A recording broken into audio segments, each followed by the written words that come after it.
these loudspeakers throughout the camp. Yeah, it was daily broadcasting about that. It was Hanoi Hannah type shit. It was fun. There was some prisoners that were reading broadcasts. You know, it was taped. You could tell it was taped. They keep over and over again. To the Vietnamese people and the government of the BRVN, from John Sidney McCain, 624787, Lieutenant Commander, U.S. Navy, shot down 26 October 1967. I, as a U.S. Airman, am guilty of crimes against the Vietnamese country and people.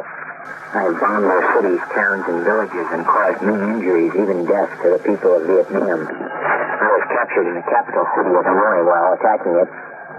After I was captured, I was taken to the hospital in Hanoi, where I received very good medical treatment. Since I arrived in the camp of detention, I have received humane and lenient treatment. I received discipline treatment and food, even though I came here as an aggressor, and the people who I injured have much difficulty in their living standards. I wish to express my deep gratitude for my kind treatment, and I will never forget this kindness extended to me. Two very well-known senators of the U.S. Congress somehow got it pushed through to normalize relations with Vietnam, and they were accomplished in doing that. Kerry and McCain were on the Senate Select Committee to investigate the POVs. What do these guys do?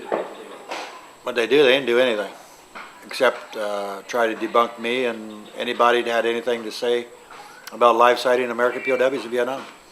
They come out totally against the families and anybody that had any type of credible evidence, life-sighting or otherwise, about POWs left behind.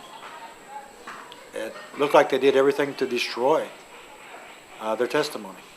They were hell-bent on speedy normalization with Vietnam, and they didn't want this POW issue to get in the way. I met John Kerry and I met him a couple times. He was a Vietnam veteran against the war who was elected to the U.S. Senate, not because of his war record, but because of his father and his money, I guess. He lied to me about several things, but I guess that's politics. When I was testifying before the Senate Foreign Relations Committee, he was the chairman, but anyway, he said, okay, say we believe you, Mr. Garwood, but there's live Americans that are there now. We don't have a black helicopter where we can go in and get these people out. How should we go about doing it? How can we get them? After that. And I guess it was, I said, well, all due respect, sir, if you don't have a black helicopter, I'll get you one. And it immediately went from, how do you have access to a black helicopter? It was a metaphor. But it totally turned the entire reason why I was there. And suddenly it became me and not the POW issue. Just a couple of days before I was due to go back with the delegation, then Senator John McCain, he got on the House floor and for a couple of hours lambasted the reasons why I shouldn't be going back to Vietnam. And definitely should not, if I did, that I should not be afforded any type of Senate protection.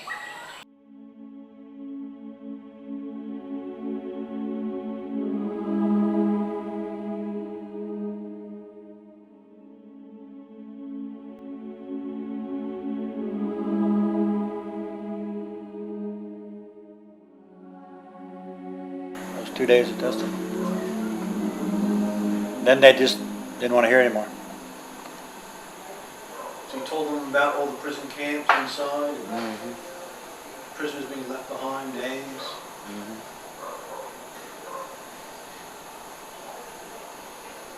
How many estimate do you think were left behind? Is there some way to sort of Hearsay, quite a few. My personal knowledge, if I put them all together, numbers close to 200. The most at any one location, about 40 or 50. Buckbot, 73. Ladder 73. 74, Leadham Day. There was the boxcar. That's in by. That was in 19... 77. 1977. There was roughly 40 to 50 people. 2 boxcars. In the Takba area, maybe 30, something like that. I surmise it might have been the same people from the boxcars. DOD confirmed that, actually. Warehouses, Alam. They were loading and unloading trucks there. How was the Indian administration going to come across, once it's released to the world, and especially to the American people and the families of the veterans, is that we'll accept whatever you give us. What you did to me, or what you did to the rest of the people that was abandoned in those prison camps, whatever agreements was made, is on your conscience, not mine.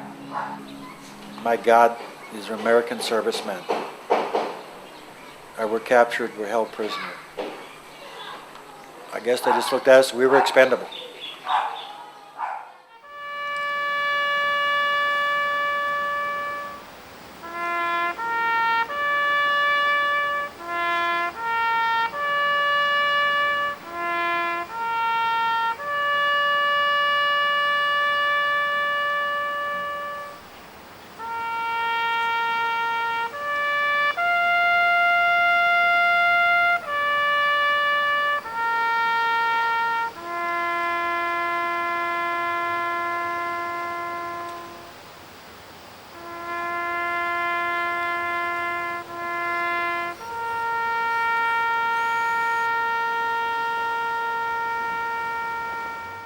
Vietnam will be a backwater. If we settle at say this October, by January 74, no one will give a damn. No one will give a damn. No one will give a damn.